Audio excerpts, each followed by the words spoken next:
Good afternoon. We can do more. Good afternoon.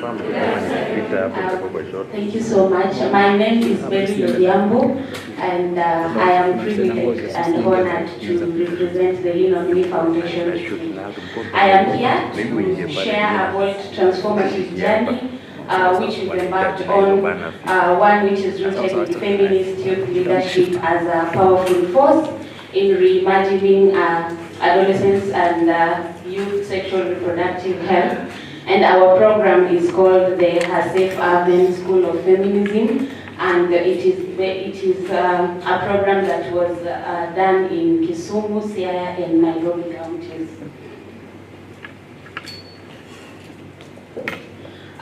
The context in which we work is complex. Around us, global threats like climate change, shrinking funding SRHR space, and the rise of anti-rights movement are closing civic spaces faster than ever. For adolescent girls and young women in Kenya's informal settlements, these threats aren't abstract. They are realities that deepen inequalities and increase vulnerabilities, and also, I'm really sorry.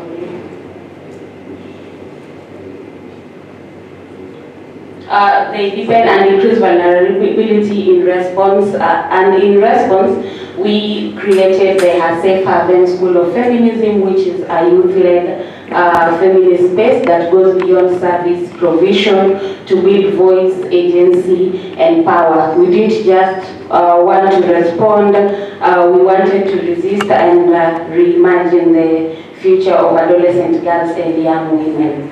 The inspiration for SRHR came from three things, which was visible inadequacy of youth-led SRHR spaces, an increase in the cases of the triple threat, and the urgent need for intersectional programming and tools for social accountability. SRHR centers the lived experiences of HYW while grounding SRHR in justice and community.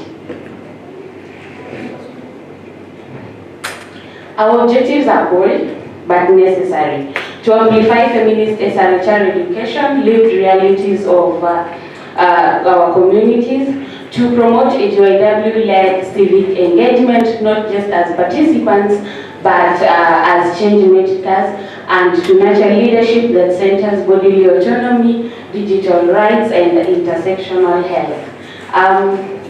Because our health is also deeply political, our methodology is, we went through a participatory, our methodology is participatory and deeply feminist. We use a curriculum co-created with the youth that address several areas of SRHR, and we worked in cohorts of adolescent girls and young women, and also we included the boys, because we believe that when we also include when we bring together people from different backgrounds, different diversity at an intersectional level, we can be able to do change.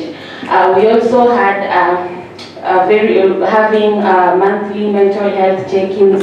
We did also through WhatsApp groups, and also we integrated training on emotional intelligence, feminist self-care practices, and essential leadership competencies. So what have we achieved? We had 15 youths who have graduated from the SRHR School of Feminism. We have 3 county-level youth movements that have emerged, which are led by HYW, and also we've noted a percentage increase in SRHR knowledge, and 90% of participants also identify as advocates who are now leading dialogues in their various spaces. We have adolescents who are also currently working under CLM, which is community-led monitoring, and also those who are included in policy spaces. What's clear is this: Her Safe Haven is not just a we realized that Her Safe Haven is not just a program, it's a feminist response to shrinking civic space. It proves that when we give girls and young women the space, the tools, and the trust, they don't just survive, they lead. It's a model, scalable, and rooted in community for youth-led SRHR advocacy. We urge policymakers and stakeholders to institutionalize feminist learning in our various spaces, provide direct, flexible funding to girl-led and youth-led SRHR initiatives, invest in digital platforms for advocacy campaigns, and our plan is also to involve, or rather it is something that is already ongoing, involving the Safe Haven alumni in county-level decision-making platforms, because we believe in nurturing somebody to the next level. We don't just train them and leave them at that stage. How do we engage them further? So we brought in the aspect of engaging them through alumni platforms and sharing with them more opportunities of growth.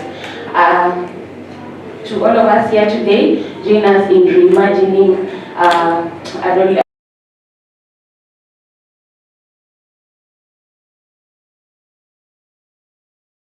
Let's build a future where every girl and every young person can say, I am safe, I am heard, and I can lead. I would like to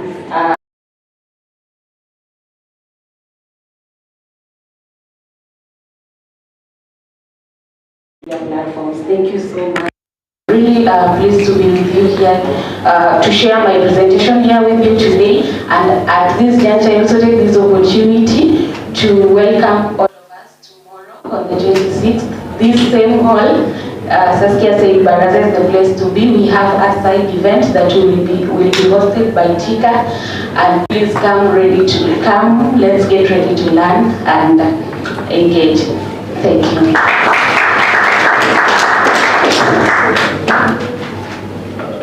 Wow, thank you, Beryl. That's not just a presentation, that is true leadership we are witnessing here. So, thank you so much. I think this is really inspirational, and we're just building from the experience. And the call to action, I think, is really interesting as well. I think we have to move on, but I really appreciate the richness of the experience.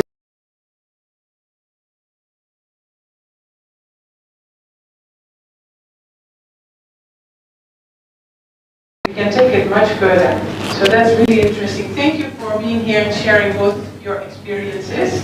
We are also joined today by Emily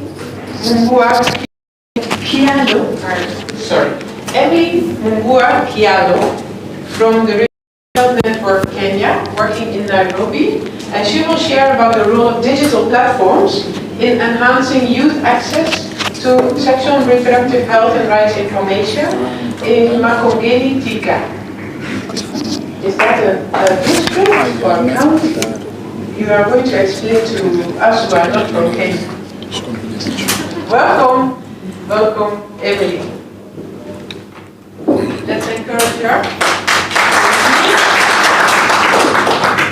So, is it evening or afternoon? Good afternoon. If you can hear me, clap once. Thank you. So, I'm going to present on the role of digital platforms in enhancing youth access to sexual and reproductive health and rights, SRHR, information in Makongeni, Thika. Makongeni is a place at Thika. You know Thika? Okay, Thika is the place with many universities and pineapples. Emily, my co-authors are Mohamed Ali, Mustafa Hastman, Leila Isaac.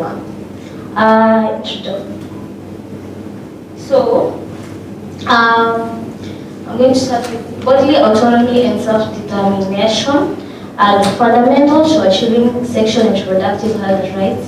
However, in Makongeni Thika, numerous barriers hinder young people's access to SRHR information. Young women and marginalized groups often avoid SRHR services due to fear of judgment from healthcare providers. The societal pressures, misinformation persists on topics such as contraceptive use and HIV prevention and safe sex practices. These assessments evaluate how digital tools can, 1, enhance SRHR knowledge, overcome the social cultural barriers, the economic barriers, and improve youth engagement with reproductive health services. The objective of this research was to access awareness and understanding of SRHR information among youth in Makongeni through digital platforms. It was also to analyze the role of digital tools in overcoming social, cultural, and economic barriers to SRHR access. And also, the last one, to evaluate the effectiveness of digital interventions in improving youth engagement with SRHR. So, the methods which were used are both quantitative and qualitative data. So, quantitative data, it was collected by structured surveys with 250 young people aged 15 to 24. It assessed SRHR knowledge, digital engagement, and SRHR service utilization. The qualitative data collected through 8 focus group discussions and 15 key informant interviews. The participants included community leaders, healthcare providers, policy makers, and the survey focused on areas such as access to digital platforms, preferred online sources of SRHR information, perceived reliability of digital content. The key result was 65% of respondents accessed SRHR through digital platforms, primarily via social media, that is Instagram, Facebook, and WhatsApp, and mobile health apps. 48% reported increased confidence in making informed SRHR decisions due to online educational content. 37% highlighted affordability and accessibility of internet services as factors influencing digital SRHR engagement. 42% of female respondents cited privacy as a major reason of preferring digital platforms over physical health centers. Youth advocates at the Reproductive Health Network Kenya, based in Nairobi. So Lorna is going to speak about. Welcome, Lorna. Thank you.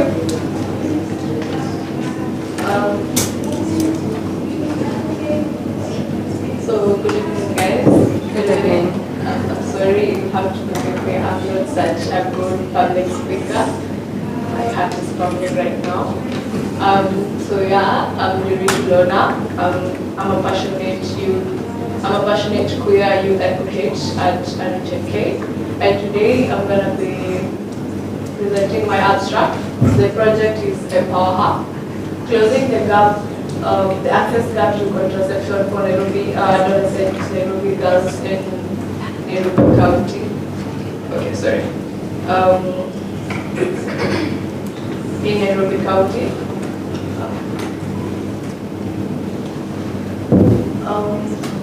So these are just the points, and I think if I just read to you the points, you're not gonna.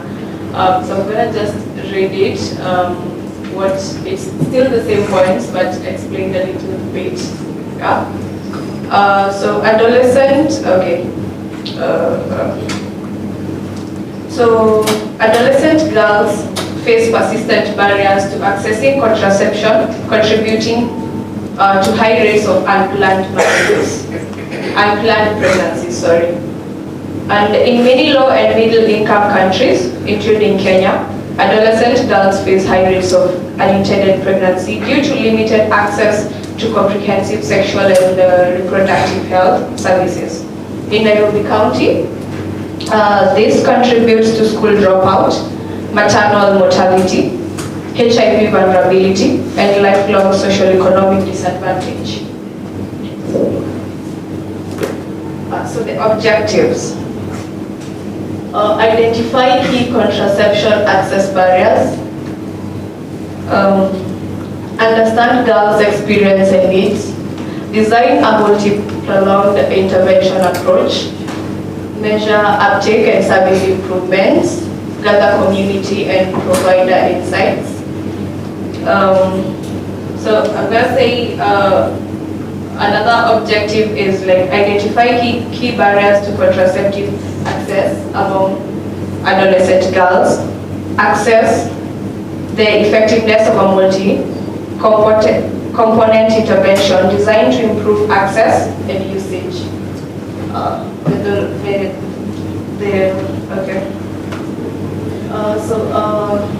We have a mixed methods approach was used.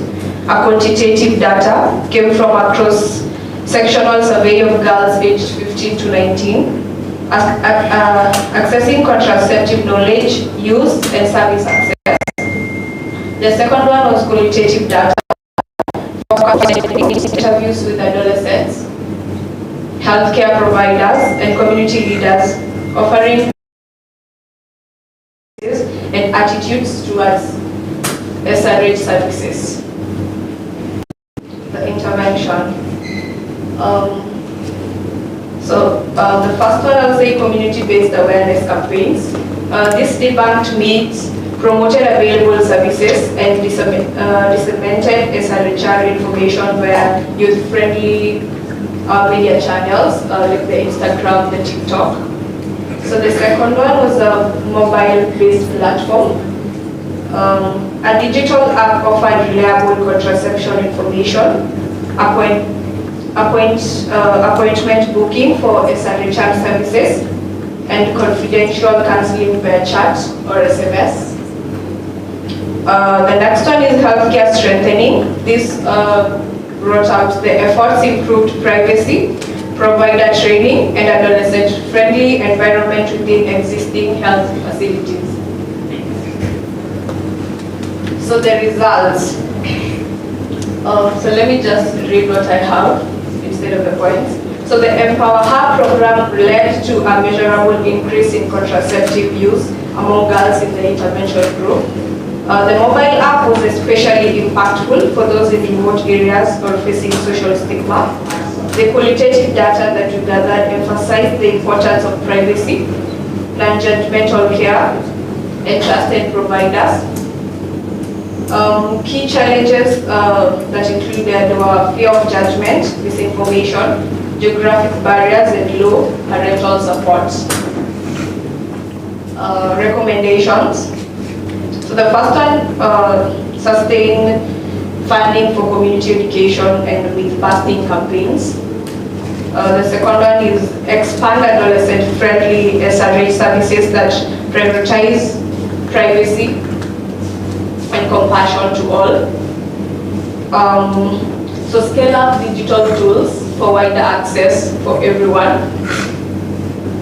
Train providers in adolescent-centered communication and care, because I think that's important in each and every aspect.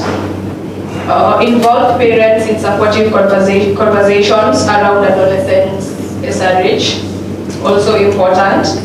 Conduct further research into cultural barriers to contraceptive use.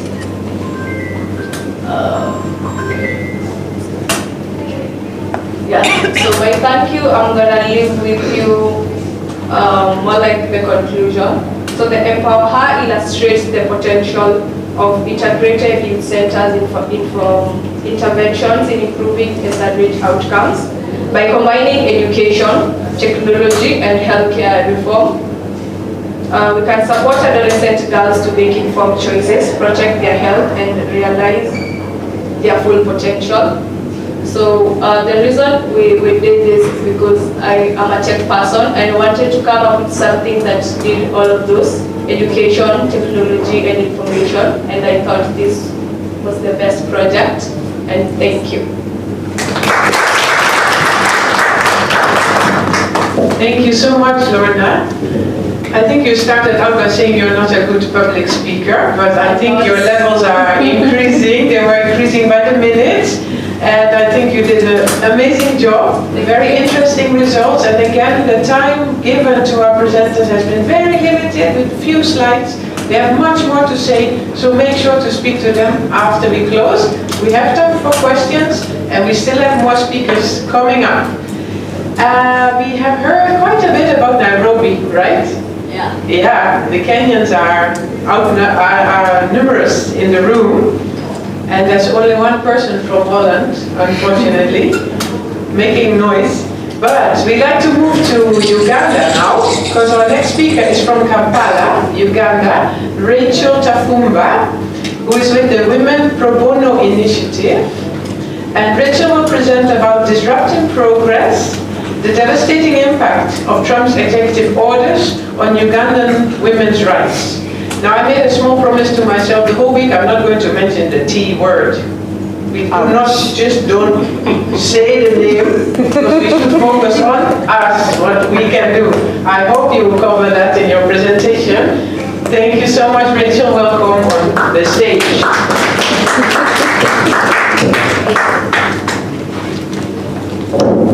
Hi everyone, my name is Rachel Tafumba, and as introduced, I'm from Uganda.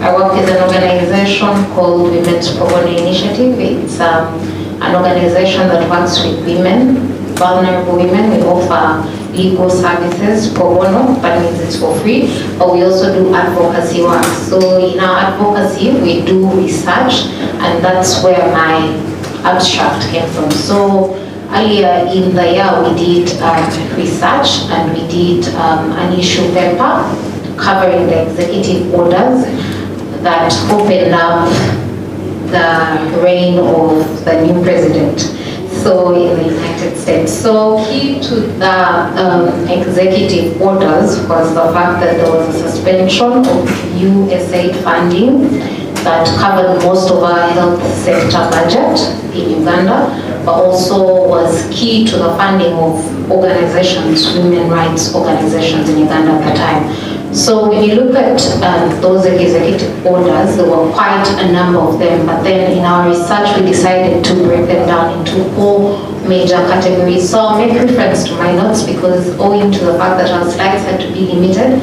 in the word number, my slides are a bit summarized. So we decided to categorize them into 4 key issues. One was the political and nationalism angle. This specifically looked at the entire Making America Great Again aspects of the executive orders.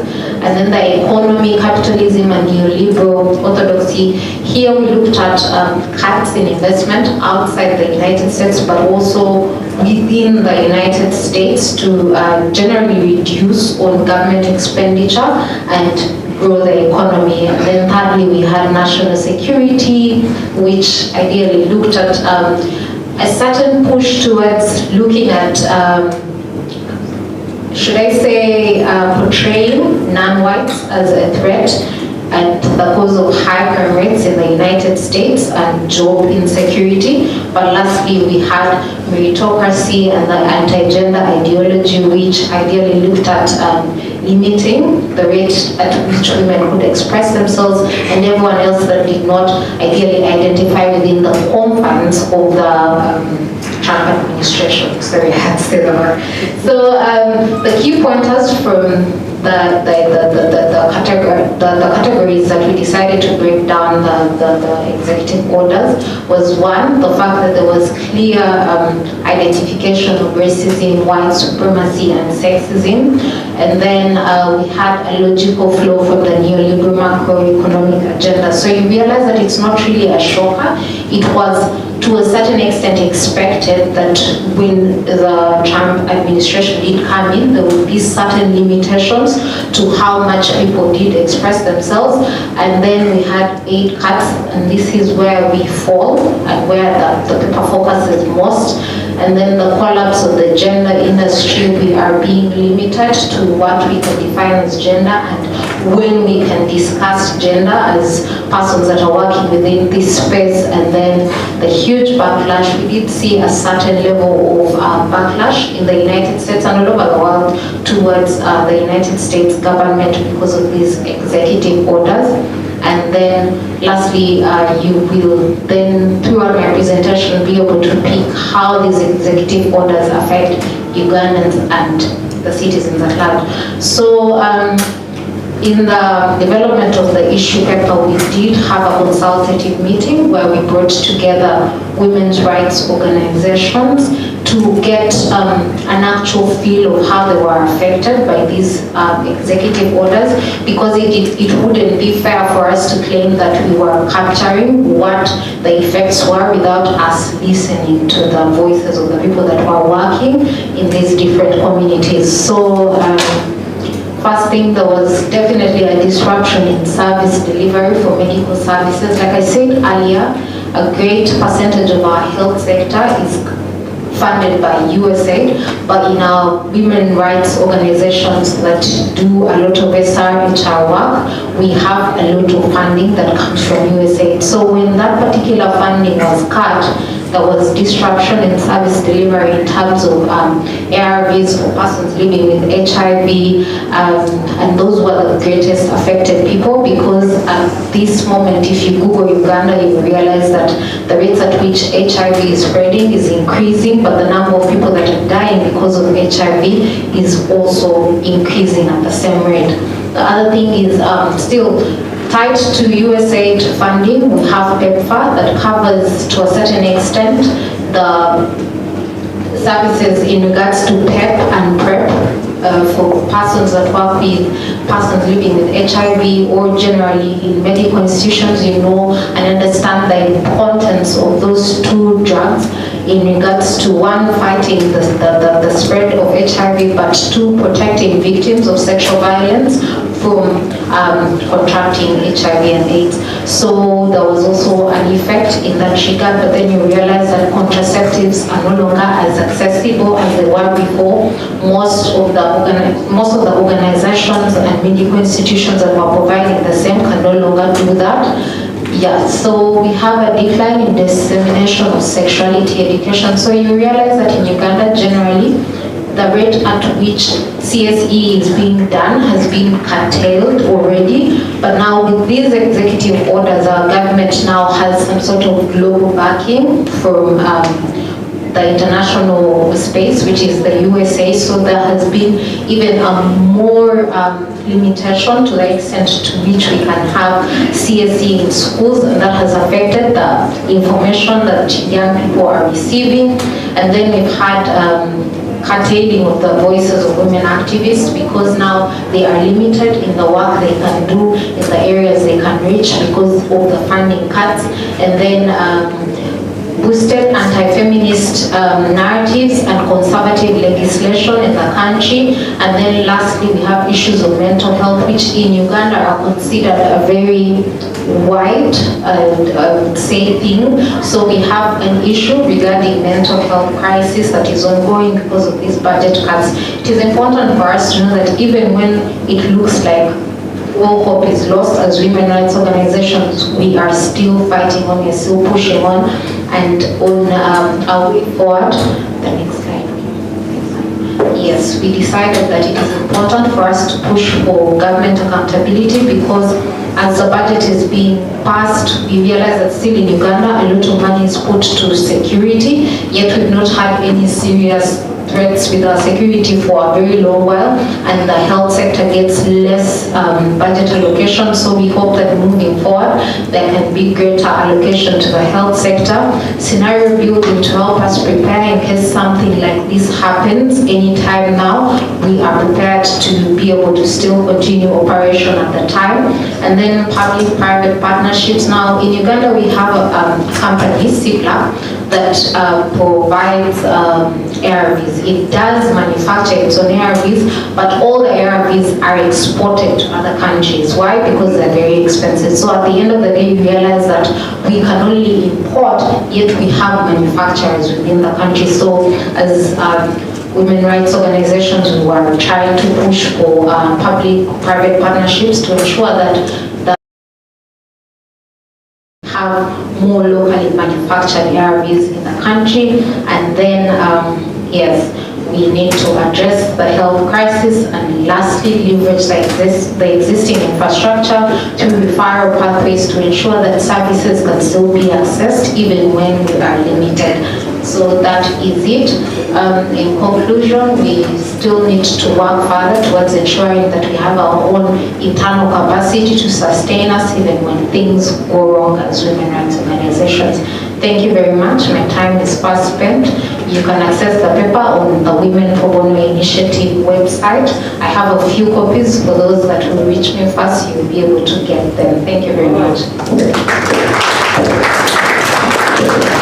Thank you so much, Rachel, with some promotion of the work being done. And I think it's interesting to share today. Thank you for that we see it's all connected. It's not just targeting one team or one area or one group. It's all really connected. So thank you for your insights all the way from Uganda. Very, very great to have you here. Now I was lucky to see one familiar face, one familiar name on my list. Because that's one person that I knew from my amazing panelists, my amazing speakers. I'm very pleased to meet you for the first time today. Second time I'm meeting Nelson Akot from Nairobi, from the Network of Adolescent and Youth of Africa, NAYA. I think many of you know him, those who are from Kenya. I'm very pleased to welcome you as a speaker. You'll be talking about transforming SRHR service delivery through inclusive, data-driven, social accountability mechanisms. Yet again, another angle of this important topic on adolescent and youth SRHR. Welcome, Nelson.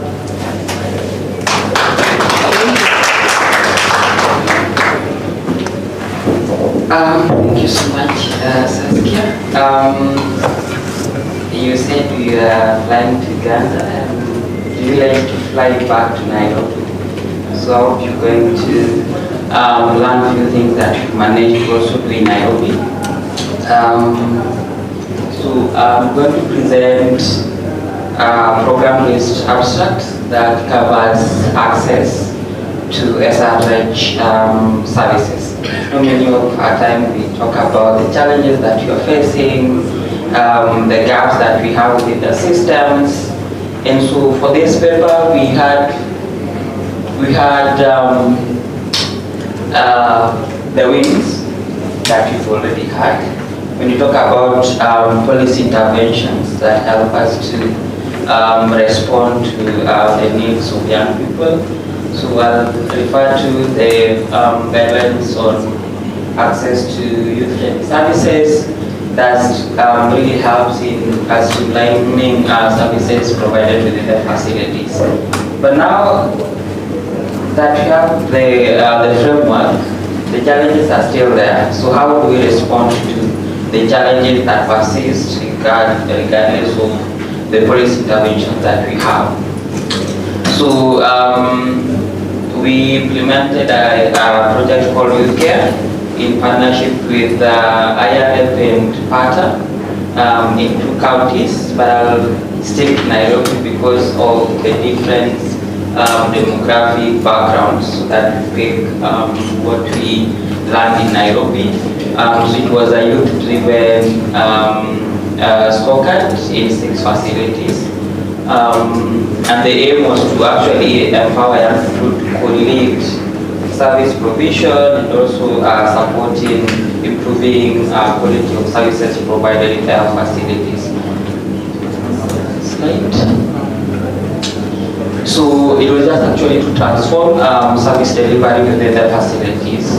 The next was to integrate accountability mechanisms in the facility management systems, and then also enable young people to really participate in facility level decision making, and then also drive action-based and data-based action planning within the facility. So this was purely a facility-based intervention, and it was also to inform advocacy, such that